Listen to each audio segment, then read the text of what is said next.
This confession serves as an urgent public safety warning for anyone currently dreaming of standing under the bright, sweltering lights of television's most celebrated trivia competition, as well as a desperate plea for assistance from someone who understands how to navigate the impossible. While naming the program directly would only invite their production team to trace my digital footprint, the premise is universally recognized. 3 contestants stand behind sleek digital podiums, fielding rapid-fire academic questions from an impeccably dressed host, governed by the critical rule that every incorrect guess deducts funds from your running total, plunging you deep into the negative if your confidence outpaces your knowledge. That exact, humiliating mathematical spiral is what trapped me under the studio cameras last Friday afternoon. I can still vividly recall the sensation of my sweat-slicked fingers sliding off the mechanical buzzer halfway through the opening round, blurting out the name Jane Austen with a tremor in my voice, only to hear the sharp, descending chime of an incorrect answer.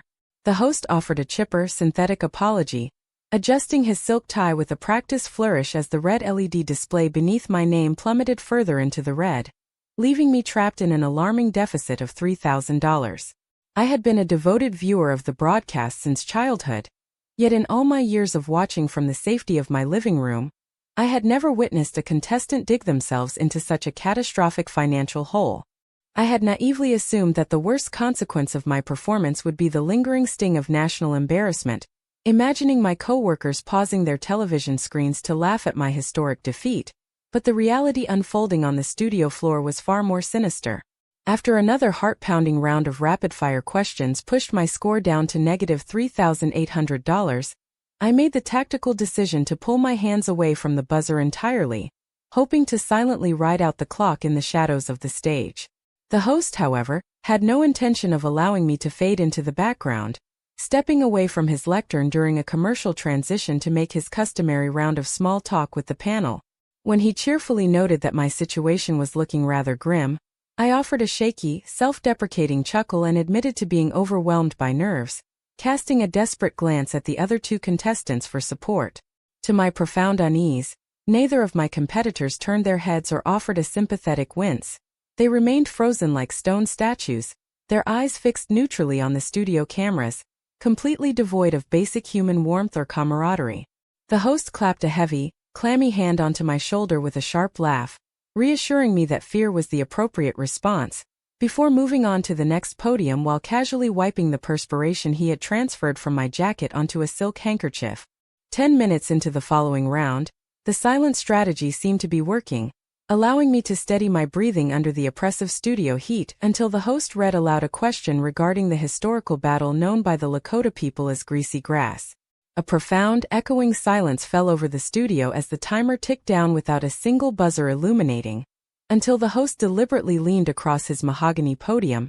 and broke established program rules by calling out my name directly into his microphone. The studio audience let out a collective gasp of surprise at the procedural breach, but the host simply widened his eyes into an unblinking brilliant stare, leaning forward with a theatrical grin and warning me that I would kick myself if I didn't take a guess. I stammered into my microphone, refusing to answer and protesting that I could not afford to lose any more money, but he smoothly overrode my objections by announcing the correct answer of Little Big Horn to the crowd. When I frustratedly muttered under my breath, questioning if that was Custer's last stand without realizing my microphone was still hot, the host triumphantly shouted that he knew the knowledge was inside me, instantly triggering the system to deduct another $500 from my balance. As I stared at my red score of negative $4,300 and desperately wondered to myself when the nightmare would end, the host turned toward me, shot 2 cheerful finger guns in my direction, and promised aloud that our part of the show would be over very soon,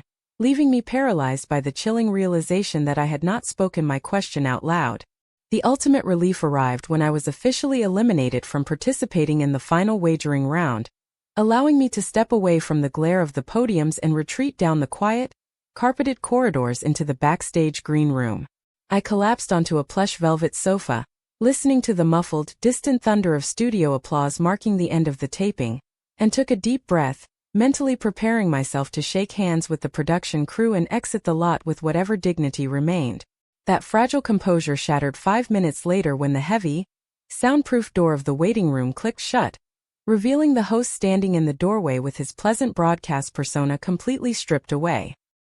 He greeted me with a flat, expressionless tone, noting our poor performance before I stepped toward the exit, attempting to excuse myself, only to find his tall frame blocking the threshold as he calmly informed me that I could not leave the building until I settled my account. When I asked him to clarify, a sharp, cold amusement flickered across his face as he reminded me that I was over $4,000 in the hole, questioning how I could possibly believe a major television network would simply allow contestants to walk away from their negative balances without paying what they owed.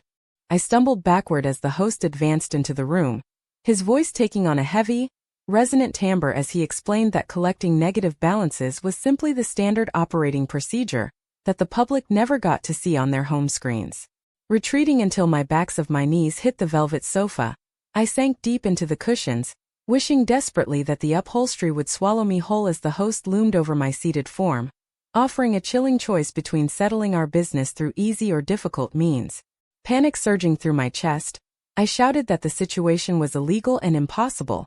watching an escalating dread as his hand slipped into the pocket of his tailored suit coat to shuffle around for something unseen. Desperate to de-escalate the confrontation, I frantically agreed to pay the debt, offering to transfer the funds electronically through my phone, but his wide, toothy grin instantly curdled into a hard scowl as he demanded the entire sum in physical cash. When I shouted that no ordinary person carries $4,000 in their pockets, the host coldly instructed me to return to the studio next week with the money, casually adding that the production company collected significant weekly interest on all outstanding accounts. As I sat on the sofa silently resolving to contact local law enforcement the second I reached the safety of my car, the host leaned down until our faces were inches apart, whispering a stern warning against involving the authorities in our private arrangement. When I gasped and asked if he was somehow reading my thoughts, his smile stretched impossibly wide across his face, and the overhead fluorescent lighting in the green room mysteriously plunged into absolute darkness,